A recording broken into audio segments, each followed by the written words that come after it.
Okay guys, this video got 30 million views and everyone's really curious about how we remove a cavity from a tooth. So we're going to describe what's going on. We're using a high-speed handpiece here and going into those grooves, cleaning out the decay. The decay is the dark brown stuff.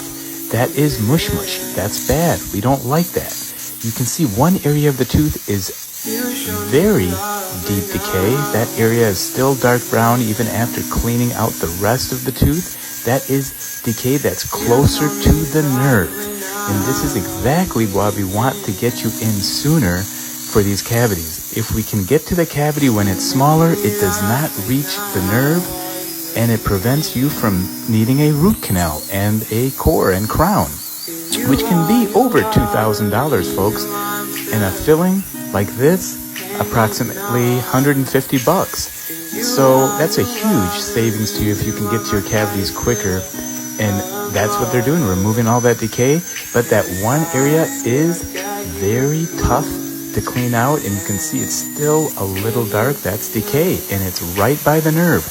Ooh, but look at the rest. It's amazing. They are cleaning and shaping all this area out, and voila, we got a brand new tooth.